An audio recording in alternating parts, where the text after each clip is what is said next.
Well, if I may, I don't want to, I'll pass this on to the board. You know, the reason that I attended this, and I'm very grateful that we have, I hope we can continue to do this. I think it is very productive. It just happens that it's coinciding with town meeting, and so there are, you know, some of these issues are town meeting issues, but we can have these throughout the year and address issues that are not related to town meeting, but are related to all of us. I came here because it was very appealing to me to be able to have a dialogue and answer questions directly in the sense of a full citizens' participation debate on any particular issues. One of the issues that I believe caused us to have this is discord in the community. There is no debate in my mind that there is discord. I understand that there is a dividing line in this town. Much of that is the democratic process, and there's nothing wrong with that. There's nothing wrong with hot debate, especially issues that affect all of our lives. Yes, there is something very wrong with personal attacks and incivility. I will admit, I am as guilty as anybody in that. I will admit that, and I know this is going to come to a complete and utter shock to most people in this room, that I am not the perfect politician. No, I know. That's, okay, I'm a flawed person. I am. I have many character faults. But I do care about my community, and I try to do the best I can, despite my faults and weaknesses, and I'll continue to do that. And I know that goes for the rest of the board. We're not the government. Most people think the Board of Selectmen, many people think that we're the government. We're not the government. We're watchdogs of the government. We come here to watch the government. There's a natural firewall between the government and the Board of Selectmen in the charter called day-to-day operations, and that's what hopefully the Charter Review Committee will work on, because that introduces, in my opinion, a very unnatural and dysfunctional relationship between the town administrator and the Board of Selectmen, between the Board of Selectmen and other town committees, between the Board of Selectmen and other boards, and other departments. But the point of the matter is, it is time for civil discourse, and it is time to try and address issues without the vitriolic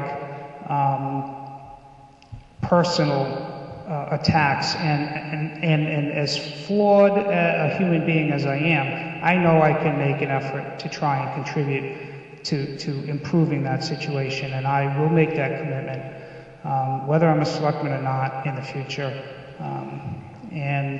I'm very grateful for the organizers of this, and I hope that this can produce something positive, and I think it will. Thank you.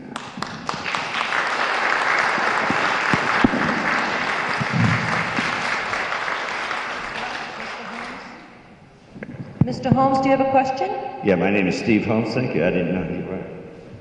I'd like to go back for just a second, if we could. I have an observation and maybe a recommendation that might help with the Westfield issues. Back in 1977... Mr. Holmes, are you going to ask a question? I am. Mm-hmm. Do I get a second to talk? Please. My question is this. Back in 1977, the selectmen had a feeling or a will that we've all talked about, recreation, open space, right? And when we look at Article 2 today, the way it's written, it talks, the word convey is clearly in there, and it talks about affordable housing, and in some places it talks about housing. And then today we talked about conveyance versus leasing. And we could write a thing in a contract that says, hey, we don't want to sell this to anybody. This is our land in perpetuity. This is ours. So it might help to clear the whole matter if the Board of Selectmen submitted the article, right? If you amended that article, take the word convey out of it, it takes all of that feeling, or our intentions are never to sell. Our intentions are only to lease.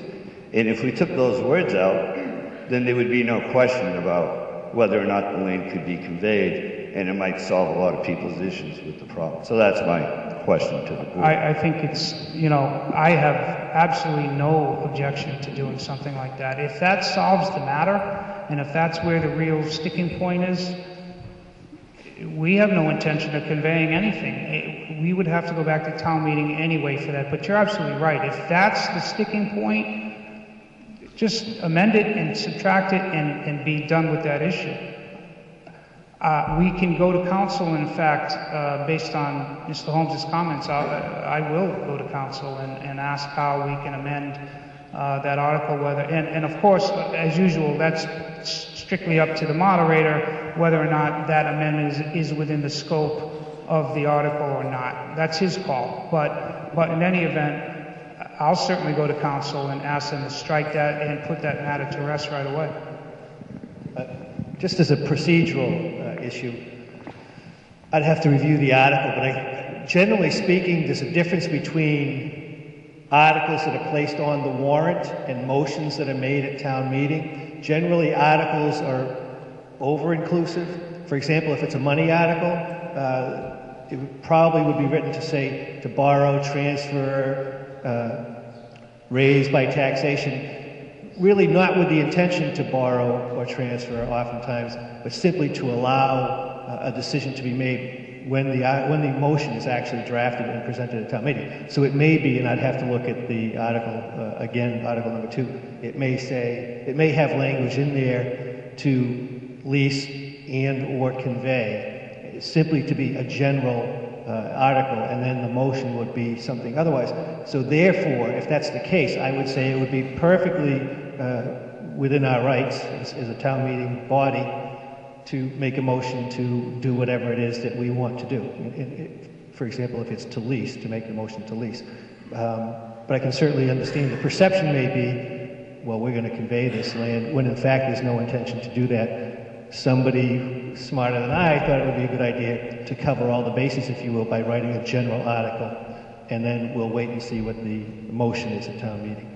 But I think it would be certainly legal and I, of course, generally review these, as I said earlier, independently, and then I review them with council to make sure that they are proper to go before town meeting.